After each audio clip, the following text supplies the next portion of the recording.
sitting down for an hour and a half. It's always a challenge on a Friday night, and we're delighted that Bishop Ric Thorpe has agreed to come to be with us tonight, Bishop of Islington, and I'm not going to say too much more because he'll do it much better than I will. But Bishop, we're very grateful for you coming, and I know we're going to have a very, very good hour with you, so thank you very much indeed. To our first speaker, ladies and gentlemen.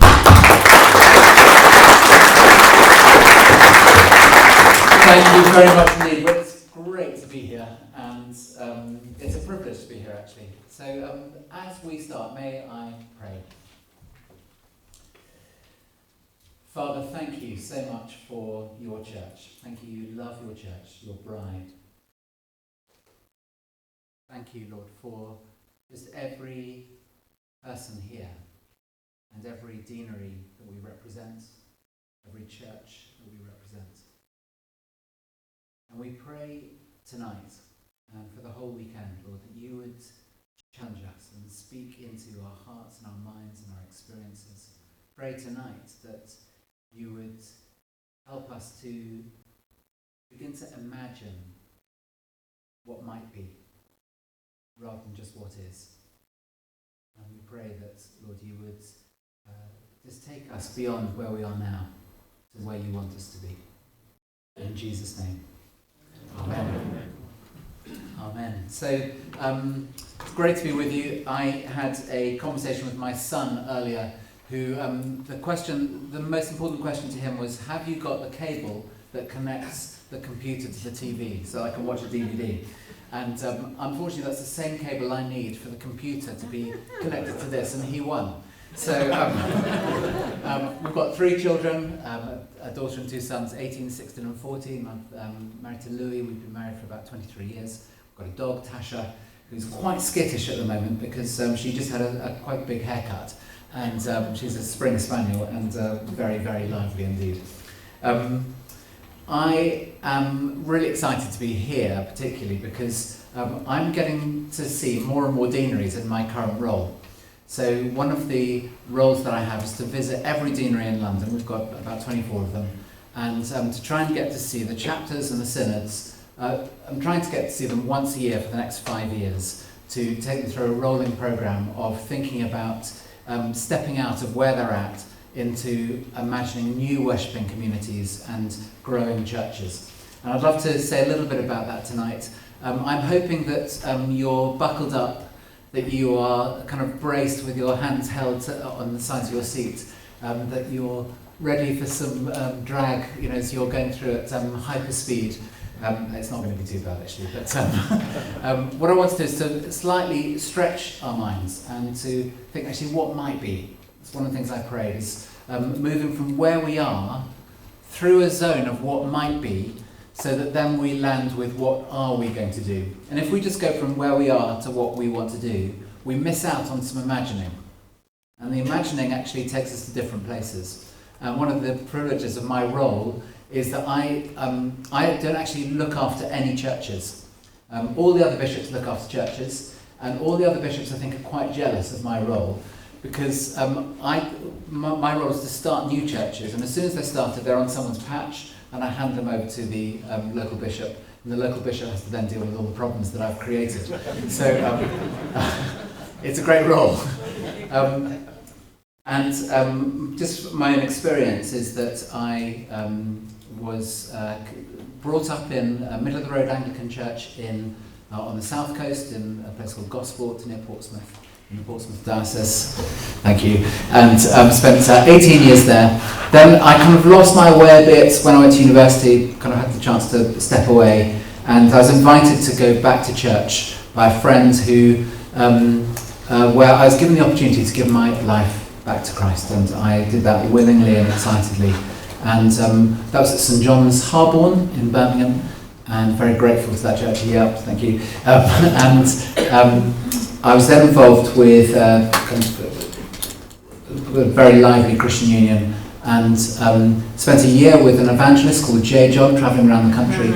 And then I was based in Nottingham, and then then I moved to London to become a marketing manager with Unilever. Spent some time in Runcorn as well, working there.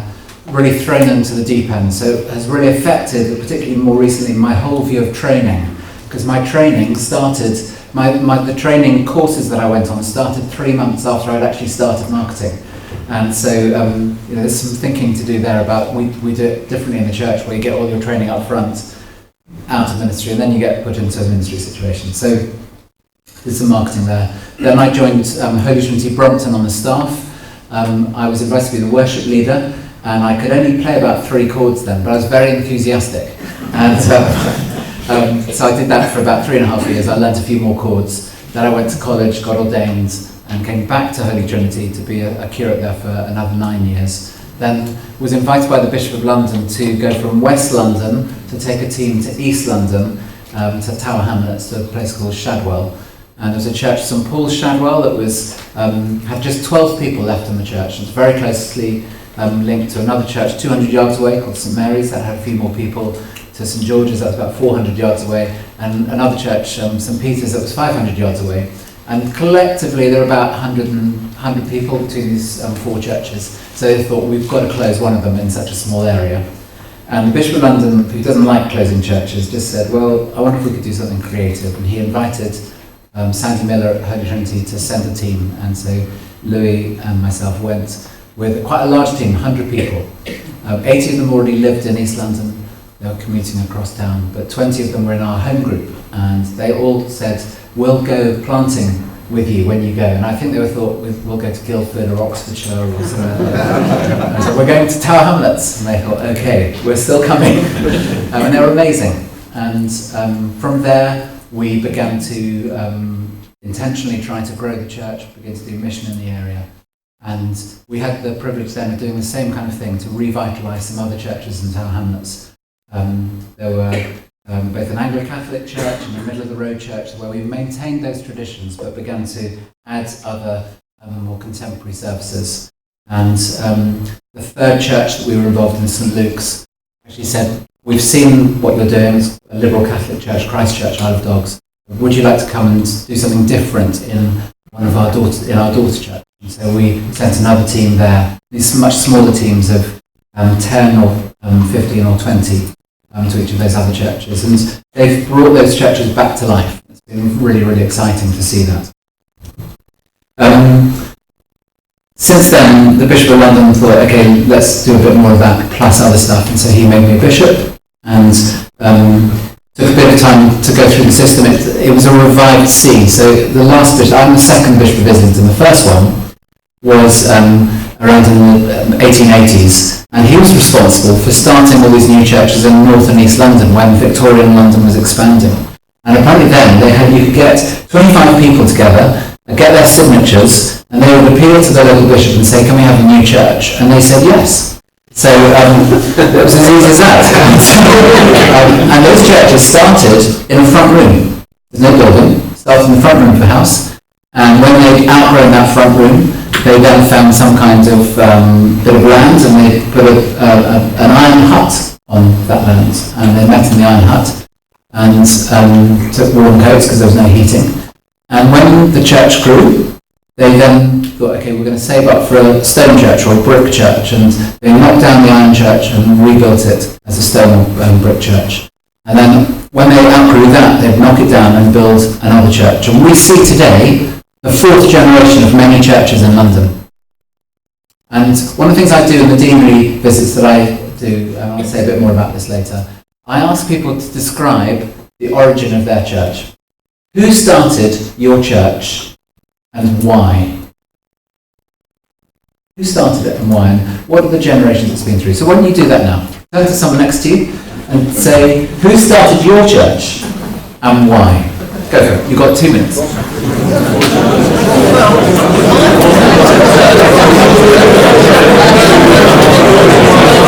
To reach that from, because they weren't being connected with before. And that way of thinking has been in the church since the 1st century. That's why that was the motive of Paul going to, first of all, Antioch, and then from Antioch being sent by that church to start new churches in new places to reach new people. And one of the things that in the Church of England, we're such an institution that we forget that actually we've been constantly changing through the generations, and every generation has had to wrestle with doing something new.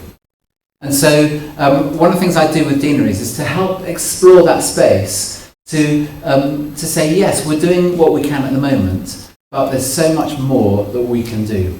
And particularly as we think about the next generation and those who are coming, we need to be imaginative and creative as we think about how to reach those people in the same way that our forebears did when they actually planted our churches, when they redeveloped our churches, when they did things that nowadays we would think you cannot do that. They used to do extraordinary. So the Anglo-Catholic church planting movement in Tower Hamlets and in Hackney was so outrageous that they just used to build churches without any consultation at all, and it would blow your mind, in terms of no consultation, checking out what other churches think, no checking out, wondering, if we should talk to anyone else, any other denominations, absolutely not. So it was just, they just went for it. And because it wasn't gung-ho, it was just a determination to get the gospel out, to preach to people, because they knew the need, they saw the need. So what I'd love to do in this presentation, and I'll try and keep you awake a little bit, I'll get you to do a little bit more of interactive stuff as well, is to posit something which is challengeable. But I will respond to that challenge all the way, and this is the challenge. Can you put the next slide up, please? That is the statement. Every church can grow.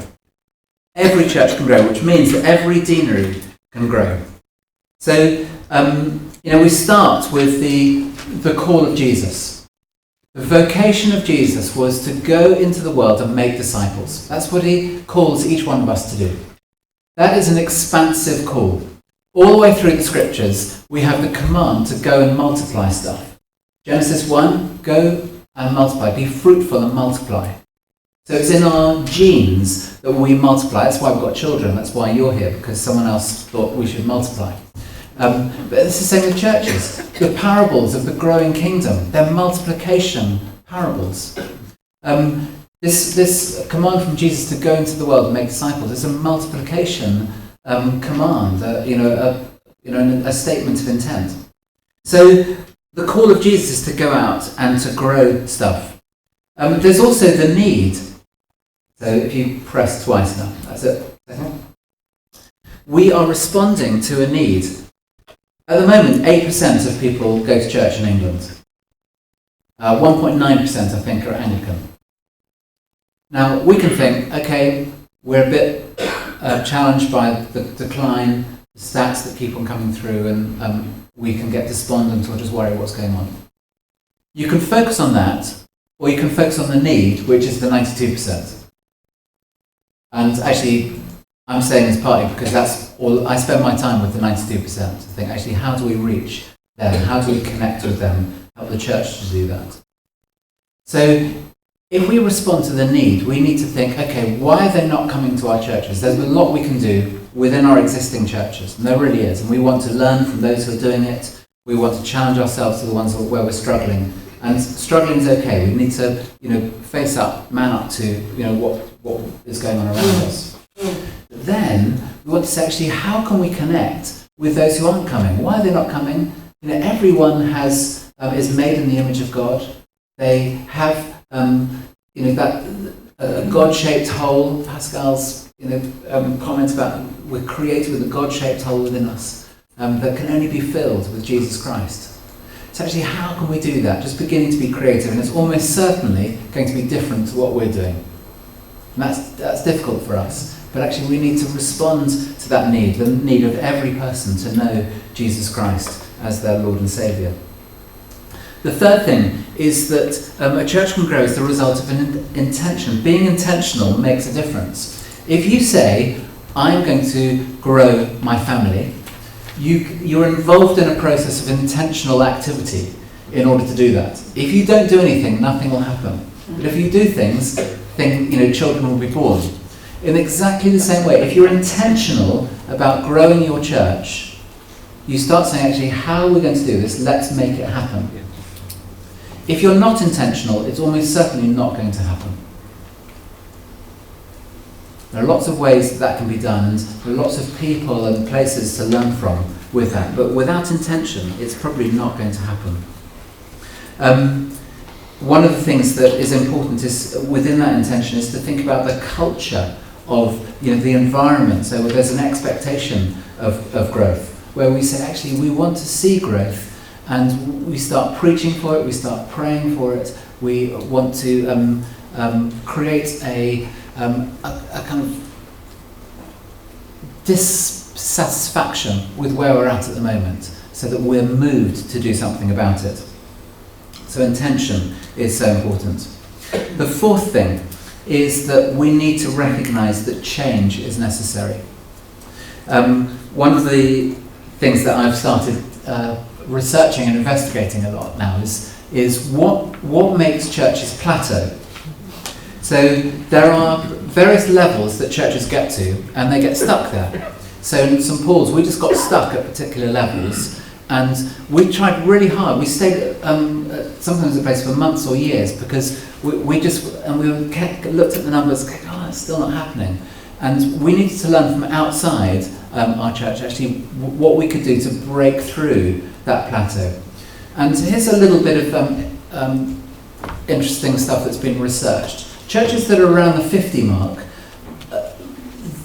if they want to actually grow past 50, it's not the leader who's probably going to make that happen. It is actually the consent of the whole group.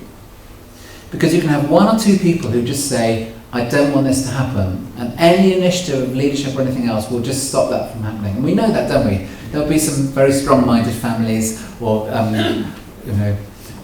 whatever it might be. I need to be sensitive in this environment. But actually, strong-minded people can say, actually, I don't want this to change because I'm very comfortable with this, I'm happy with this. Now, they won't articulate it like that, but they'll do that in the way that, and a group will do that without even thinking about it. So you might have someone coming to the church and say, oh, it's lovely to see you.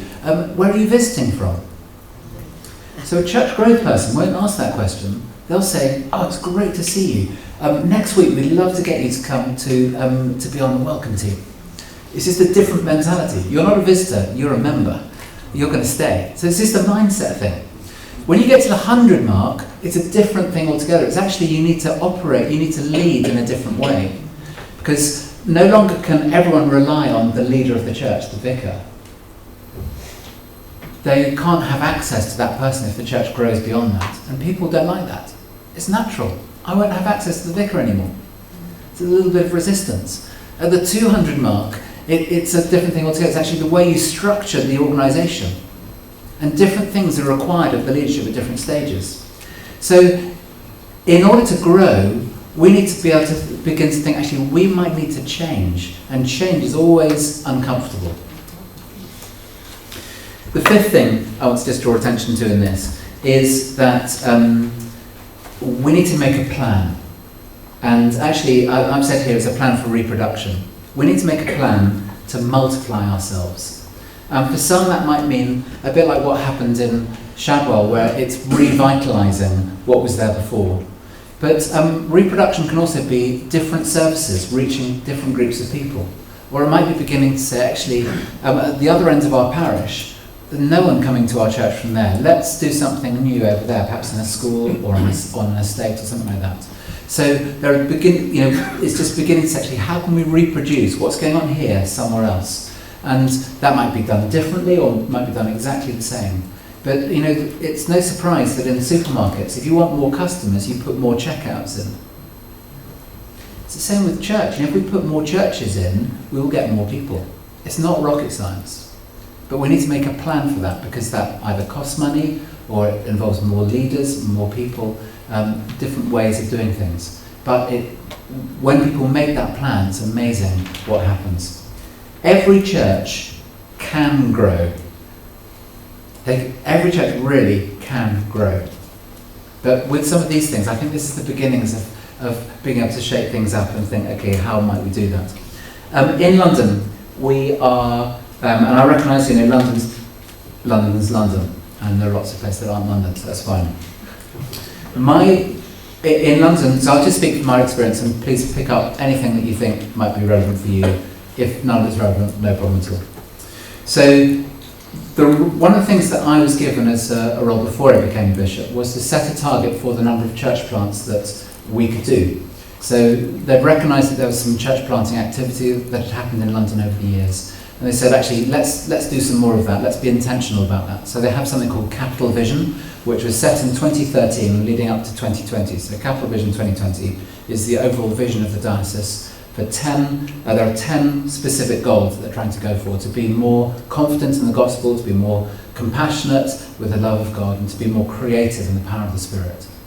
So one of those goals, they said, okay, let's do something around church planting. They said, Rick, what is the goal that we need to set? So I slightly naively said, okay, why don't we just do 100 new worshipping communities?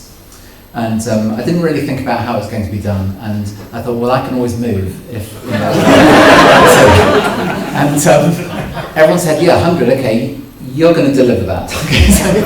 Oh, okay. Now, of course, it's not me who's going to deliver it, it's the churches that are going to do it. And whenever I've talked about this goal, people have said, actually, that's just quite bold, and I don't think it's possible. But then when I unpack it, and I'll do this in a minute, people go, actually, maybe it's not enough. So, let me just first of all explain our process, how we begin to think about approaching that, and then I'm going to show you what we're actually doing. So, the next slide, please. I was a chemical engineer by training, so I like pipes, and I like fluid flow, and so I think pipes a lot. The problem with pipes is if they're too small, they're restrictive, so we might need to change the model soon. But anyway, we've got the pipeline. That's the way we're thinking about how we deliver 100 new churches, new worshipping communities. And along the bottom is just the broad structure. We're identifying opportunities. That's places and people. So places where we can plant and people who can plant these churches. We're then, as soon as we've got those in place, we then develop the idea.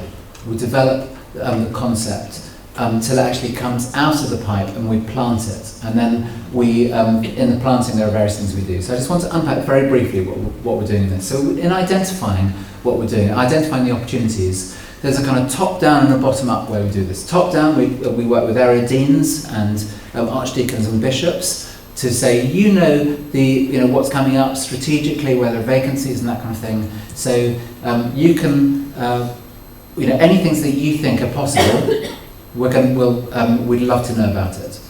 You also know about the church schools, huge opportunity with church schools. Are there any of those in your patch? And any opportunities that you know about. And by the way, you've probably got access to the funding and how you work those things, so we want to have conversations around it. So it's bishops and kind of top down. But then there's bottom up, the actual deaneries. Deaneries, we know that in our synods, and I say more than chapters, synods, they know what's going on the ground. They know their patch. They've been there for years and years and years and years, and they know the opportunities. And one of the things we do with deaneries is we do a mapping exercise. And I'll show you a picture of this in a minute. But where we get the deanery to, we do a big map. In fact, I might just show you. Can we just go to 2 slides on from this? Not that one.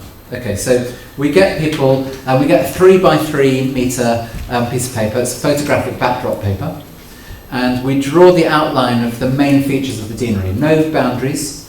Can't have boundaries. Too controversial. So you just draw the line, the roads in and the parks and the main features. And then we say, okay, draw in where your church is and any other other denominational churches. And then what we want you to do is to identify the groups of people that you're not connecting with. So you're doing a great job, you're far too busy, there are things you cannot do. So let's talk about the things you cannot do.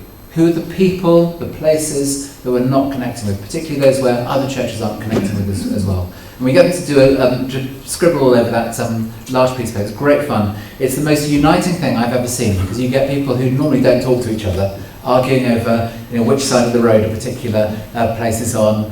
They're on their hands and knees, so it's very levelling as an experience and very energising. We've had great fun with it. And then they come up with a long list. That's the long list on the right. And the long list is every opportunity you can think of what you could do. So we talk about estates that are unreached or schools that we could do something with. On this one, this is the North Camden Deanery, and London Zoo is in their patch. And so they thought, well, why don't we do a church in the zoo? I was thinking animals and giraffes, how would they handle, but actually they did do a service in the zoo recently, and it was really well attended. So you think, okay, this is a group that's beginning to be really creative about what could be done. There's another one which is a skeptics church.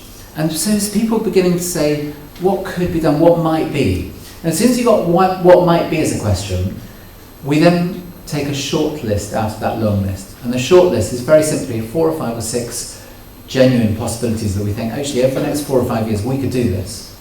And of course, this is just a snapshot with 5 years to go.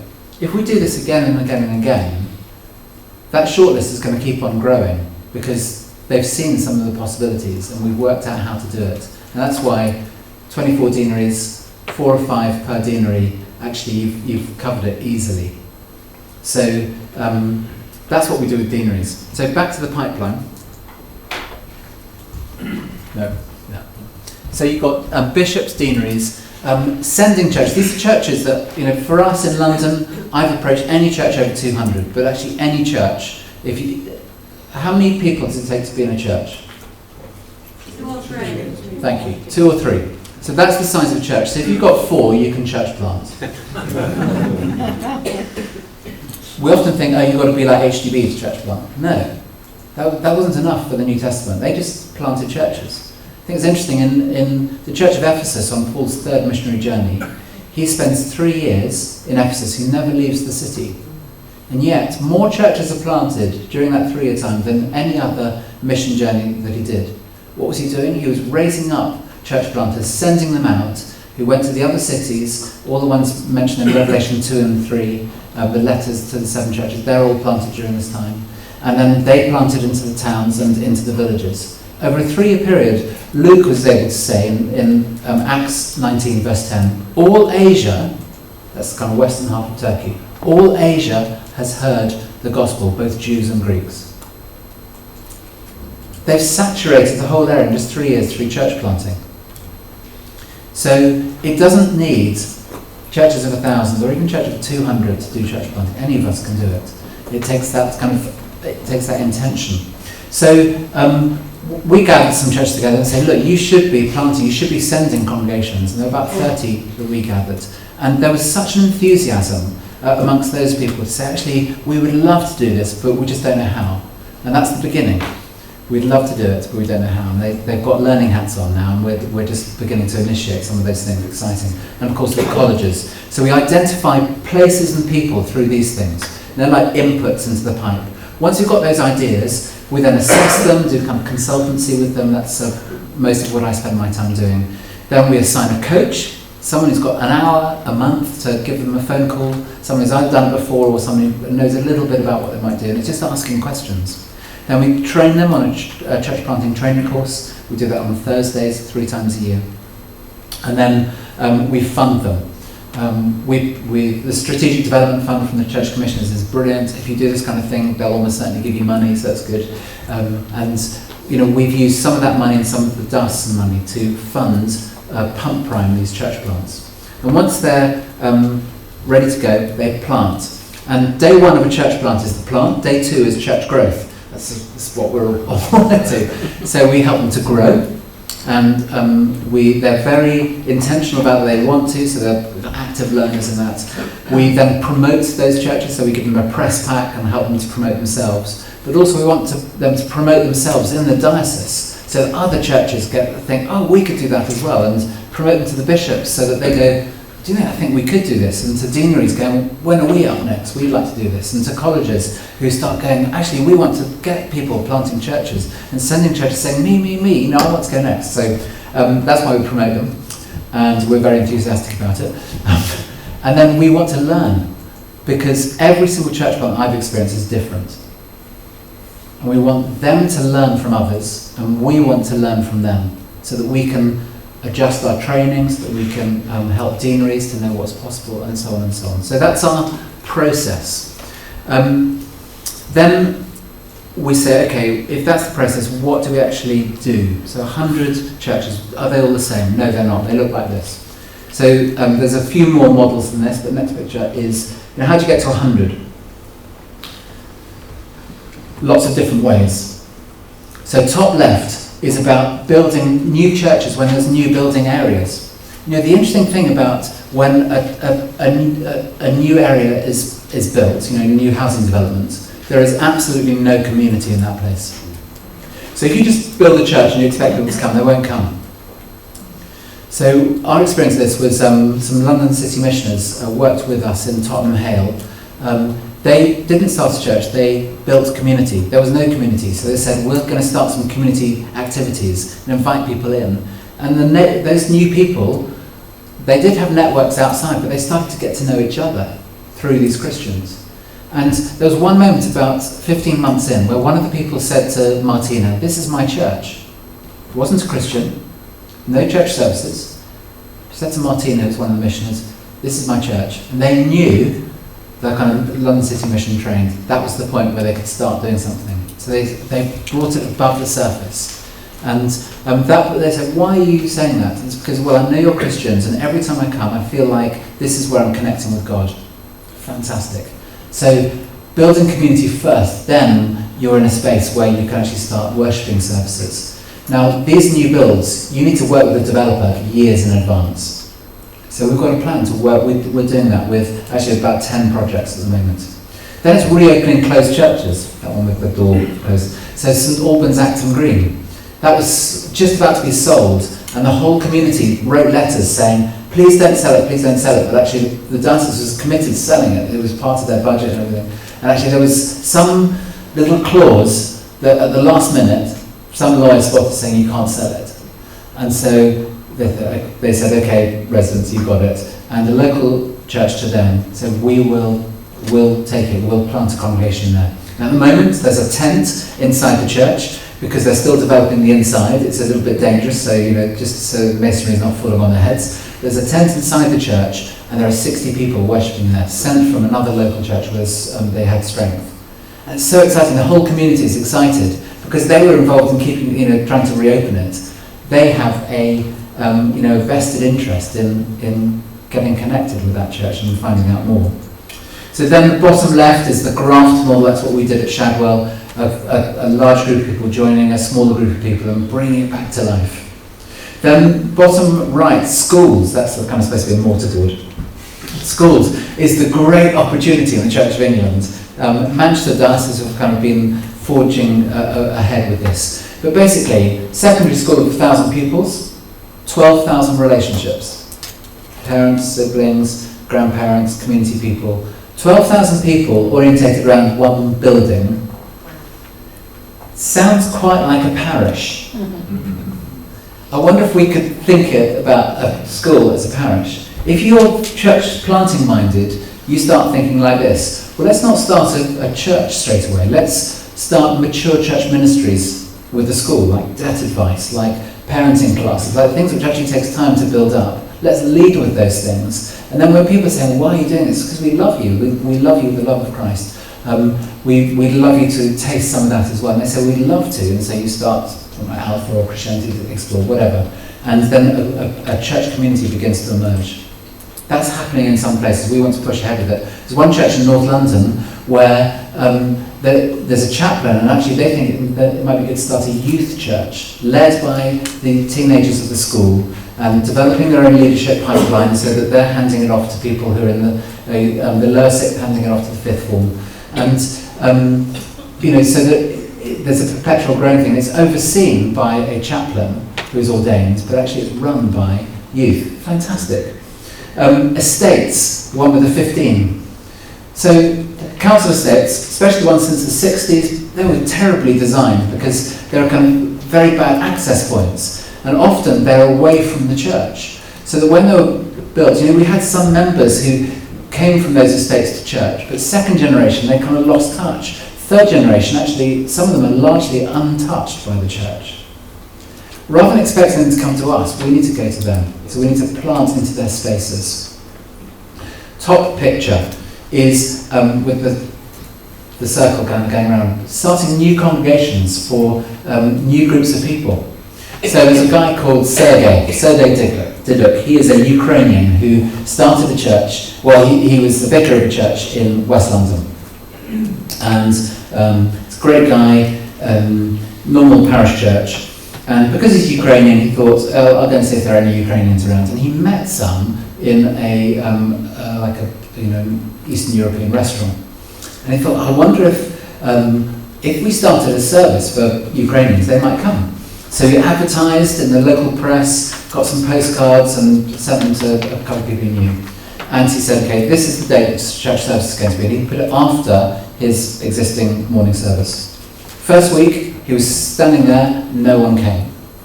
Second week, he was standing there, no one came. Just about to close the doors after 2 hours of waiting, and a bus turns up. It's full of about 46 Ukrainians who had seen the advert, they got together and they came to this service. And he was off and away, and he's now got something like 70 or 80 Ukrainians who are coming to worship in this church in West London. Slightly begs belief. But he also speaks Russian. So guess what? He's starting a Russian-speaking service in another church in Hounslow, because he knows that actually this is between two Russian areas. So this one's where all the rich Russians are, and this is where all the kind of working-class Russians are. And he's like, I'll do something in the middle, and then when it's time, I'll plant the church there, and I'll plant a church here for Russian speakers. So he's got it. But it's just starting new congregations, reaching new groups of people in new ways, but using existing facilities. It might be if you've just got older people coming to church and there are young people in the area, begin to think, actually, could we do something for young people in that place? Or it might be there's a traditional service, could we do a contemporary service? It's just thinking in different ways, new things for new groups of people. That's the kind of theory, that's why church has been planted all through history. That kind of funny net thing is a network church. So we found by accident that in London, a lot of our transport hubs, like King's Cross, are on the corner of 3 or 4 parishes. Therefore, they're not the main focus of that parish. But hundreds of thousands of people in London go through these transport hubs. So King's Cross, about 300,000 people go through there every day. So it's no surprise there are loads of restaurants, clubs, language schools, that kind of thing, all around King's Cross. There's also more salubrious stuff happening around King's Cross as well. So, why not start a church there? That's what KXC did, King's Cross Church. They grew to 500 young people in a few years. Most of the church are in their 20s. Very, very lively, dynamic church. The local churches have not lost numbers at all. They've 2 or 3 of them have just handed off 2 or 3 people, but other people have joined those churches. So the net result of the neighbouring churches is 0. They haven't lost anyone. But there are 500 new people worshipping in that area. Phenomenal. They've got a vision to just keep on planting, reaching new groups of people. But I don't think it's going to touch the local churches that are doing well as well. Network churches. It is very complicated with the parish system. But for the sake of the kingdom, we can face that complication. We'll work it through. Those orange things are missional communities. So this is literally starting in a front room. Some people, they say, look, I feel called to be Anglican, and I don't feel called to do anything in the parish. I just want to start in my room, on my estate, or in this place. And I just want to reach out to my neighbours. We're kind of going, well, you can't do that, it's not really Anglican. I say, well, I feel Anglican, and I believe in the church, and I believe in the church of this country, and I believe in the creeds and the formularies of the church, and all those things. But I just feel different. And so we go, okay, try it. And these people are just starting to grow churches that grow to about 20, 25, and they don't keep growing. They say, that's enough, that's about right. We're going to start new ones. They take some of those people, go to another place, and start the same thing, multiplying missional communities. These ones are led and can be led by lay people as well as ordained people. We've got ordained people who oversee groups of these missional communities. But the other one, that might be the kind of the family group. The other one where there's a guitar or an artist's palette. We've found that there's some groups of people who just like getting together, and they find it difficult to connect with normal churches. So here's one in North London. We've got a group of professional musicians. Every time they go to church, they get photographed and Instagrammed, and that goes out everywhere. And it's just embarrassing. And they can't bring their friends to church because everyone starts to take photographs of them. So what they've done is they formed a missional community, and it's a safe place. And it's very easy to invite their other professional musician friends into this space, and they're able to discover more about the Christian faith. It's been very exciting seeing some people coming to faith there, which are, big, well-known names, and that's the place where they're being nurtured and discipled in their faith.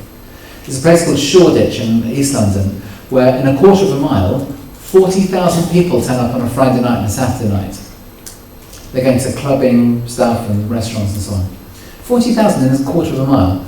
Now, if you start a missional community there at, say, 6 o'clock on a Friday night for an hour, if people go to that, the outcome of their evening is going to be rather different than if they hadn't gone there. So it's just beginning to think, okay, where are people at? What are they doing? I haven't even drawn cafes. Costa Coffee, you might have a Costa Coffee near you maybe. They have a deal where if a church approaches them saying, can we use your Costa Coffee in the evening, they'll say, absolutely, yes, we'd love you to do that. And if you do £70, I think it was, of turnover with food and drinks, we'll have someone on staff to open and shut after you and make sure everything's sorted. That's amazing, isn't it? So we've started plotting Costa Coffee places, but also cafes, restaurants, great places to do churches, but also workplaces. So again, London may be different, but actually lots of cities can do this, where you have lots of people congregating in places where you can do workplace church. Now they might be Christians already, but what we're finding is that people are getting converted in these workplace churches because the friends are inviting friends. And those people who are converted don't have any geographical relationship with where they come from home. They don't know the church, they don't know this is their church. So they're beginning to say, can we have a church on Sunday here? So it's like, well, not many people come around here on Sunday. They go, well, we want to. And so actually we're beginning to find actually there is a place for that. So lots of different, the thing here is it's not one way, it's many ways. Actually there are many, many other ways as well. So just in groups again, maybe threes, are there any of these things going on in your patch? And if they're not, could they? Go for it.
If any of these are going on in your deanery at the moment? Any of these? Can you just look around? That's encouraging, isn't it? Yeah? Brilliant. So, we want more. We need more, which is exciting. So, that's what we're doing, all the different models, and that's the process we're doing it with. One final thing, and then some challenges for us to think about. One of the new things that we've been doing, we're copying really from Bath and Wells, which I'll come to in a minute, are church growth learning communities. So I've been involved in 3 learning communities before, which are a 2 or 3 year process, where you kind of you get together every 6 months for 2 days in a team with your church. So 3 or 4 people in your team, and it's people, could be lay people and stuff, whatever. But it's people who can make decisions that will enable the church to move forwards in some way. And I did it with church planting and with leadership development and with giving. And we've started these communities around growth, and our aim is to get 100 churches in London to go through a church growth learning community over 2 or 3 years, to begin to start asking the question, how can we grow? Both not just in number, but in depth. How can we grow in our discipleship? How can we grow in our relationship with God? How can we grow in relationship with our neighbours and our mission, but also how can we grow in number? And the interesting thing is that the churches that are involved in it at the moment are so energised because they're beginning to really be challenged about what they exist for and who they are and why they're doing it, and then beginning to look at the structures and things around it. Excuse me. And is Richard Wilson here? I haven't met you. Yes, Richard. I'm just going to ask you to come up in a moment. Because Richard's area dean of Bath and Wells, and the Bath City Deanery, isn't it? And well, Richard, come up because we've partnered with something called Lead Academy, and Lead Academy have done a learning community with the Bath City Deanery. And I'd love you just to say, just for a minute or so, just say what's been going on and what's been the impact for you. Well, thanks for the warning. That was 15 seconds. We have a deanery of 20 incumbents, 36 buildings, and 5 churches got together for 2 years, 18 months really, because we've only just finished, and we met for 2 days in our learning community, and we travelled together, the leadership teams from each of those churches, different kinds of churches, so 2 poorer churches, 2 middle income churches, and 1 larger, more successful, larger church, if you know what I mean. And so all different, and we got together, and what grew was not just our own personal leadership understandings, but what grew was a shared relationship across the deanery. So we started kind of thinking that the other churches over there, didn't know anything about what it's like in our place, and we ended really sharing our lives with one another. So we've not just grown in our confidence and our understanding of what is good and helpful for us to grow, but we've also, it's had an effect on us as a deanery, so we're praying better together, we're loving one another, we're sharing resources across the deanery. Is that That's right? fantastic, perfect, yeah, thank you very much. Big clap for Richard. So again, it comes back to intention, but we want to actually intentionally help lots of churches in the deanery, in the diocese, to engage with something like this, because we know it's going to be healthy for them, but it's going to lead to growth. And obviously church planting will be part of that, because it's part of, it's part of the menu, if you like, for healthy churches. But one of the things I've actually brought some leaflets, because I'd love you to think about, if you'd like to go on something like that, just to find out more information about it, I'd love to give that to you, so I'll make sure they're available. We initially started with just getting individual churches together, but as soon as I heard about Richard's experience, I just thought, actually, we've got to get deaneries to be invited into this. So, 5 to 10 churches in the deanery doing that will have a transforming effect on the deanery. And I think that's going to be really, really beneficial. So helping churches to grow. So I'm just going to come to land before, please, if there are any questions, we'll have questions time. Is just this last thought, really, which is that deaneries can nurture growth. And I want to just explore these 5 points. First of all, what can you do? Well, the first thing is you can nurture growth. You can set the culture for it. You can be the enablers. So, in that, let the scriptures guide you. But, it will guide you to missional thinking. And missional thinking will lead to action. So, it's interesting, Paul said in 1 Corinthians 3, verse 6, talking about his own experience of church planting, but also, they were squabbling over who was following who, Paul, Apollos, and others. And he said, I, Paul, planted the seed, Apollos watered it, but God is making it grow. God makes things, God changes hearts. The extraordinary thing is, later on that verse, it says, we are co-workers with God. God could do it all himself, but he chooses to use you and me to get involved as well, to plant the seeds and to water those seeds. And so, how can you, as leaders in deaneries, cultivate a culture of openness to growth, of intentionality towards growth? You are the culture setters, and there's something about being prayerful in that, but being faithful to the call of Jesus. Saying, actually, let's go for it. Let's try and work out how that might be possible. The second thing here is about permissive environments. So the Bishop of London is an amazing bishop. He's an amazing leader. I'm privileged to be part of his team. He's retiring at the end of February. And there's a lot of reflection going on and so on. But one of the things that one of his principles is that he just says, let 1,000 flowers bloom. Now, it has its issues, but basically what's behind that is, go for it. If there's life, go for it. He doesn't say no. He says yes. And actually, if it's not right, it'll just wither and die. If it's too right and it's causing problems, actually, those will emerge and we'll face them as we go along. But the net result of that is a lot of different people who he doesn't necessarily agree with the way it's done, but actually he said, there's life there, let's go for it.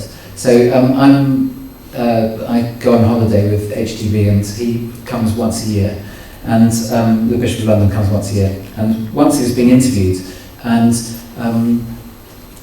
Nicky Gumbel, who was interviewing him, said, would you like to say a few words to this group of people?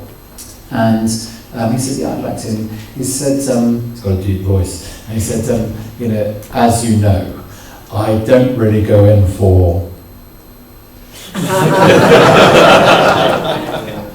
but I love you. Do you know, every one of those people would have followed him anywhere. Well, it is charm, but actually it's so much deeper than charm, because actually there's a profound thing about saying, you don't have to do it the way I do it. You can do it differently, but we're kind of heading in the same direction, go for it. There's that permissive environment. That is something you can enable in deaneries. There's a lot of, I've experienced it, there's a lot of no, there's a lot of resistance, there's a lot of inertia. All of us find change hard, but someone needs to say, enough. Let's say yes. A permissive, encouraging environment. Encouraging as well. People who say, are prepared to take the risk and say, try something new, they need to be encouraged. Not kind of beating with a stick down, but saying, go for it. When someone tries something new, they need to be, it's our children as well, go for it, have a go, don't worry, if you fall down, don't worry, get up, keep going, we're right with you. Risk-taking is something that we're not known for in the Church of England. But I take comfort in the very existence of my role. The Bishop of London took a risk in creating this role. Hasn't been done like this before. And he said, but we need something like this. So my role is to agitate. And one bishop said to me, who's in London, he said, you are so frustrating, but it's so important that you keep on frustrating me. So there's something about, we need to take risks, and we need to identify the creatives, the entrepreneurs, the people who are going to do it differently, and say, find a way to enable them to do what they do. The fourth thing, I put all these up deliberately all at once. Prepare for disruption. If things are going to change, it is going to be seriously uncomfortable. But if things don't change, we're going to die. When you prepare for disruption, it's not quite battening down the hatches, but it is secure a few things. You say, okay, we know things are going to be different. If we know that, it really helps. Let's create environments where we can articulate where we're finding this challenging. Let's begin to identify what is actually going on in our resistance. It's usually fear. And if we can articulate that fear, as soon as we've spoken it out, it disarms a lot of it. Let's prepare for disruption.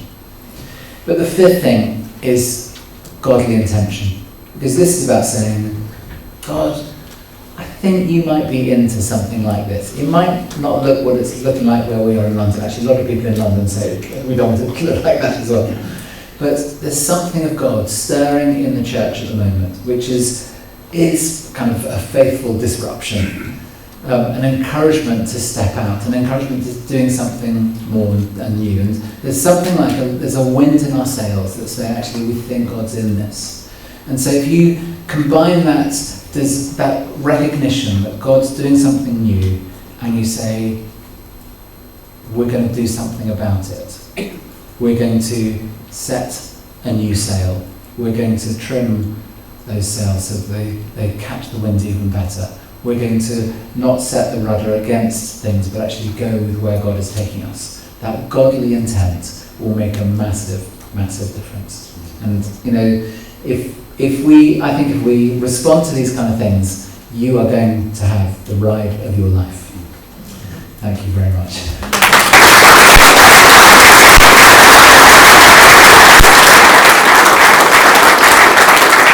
So, a few questions, and then I think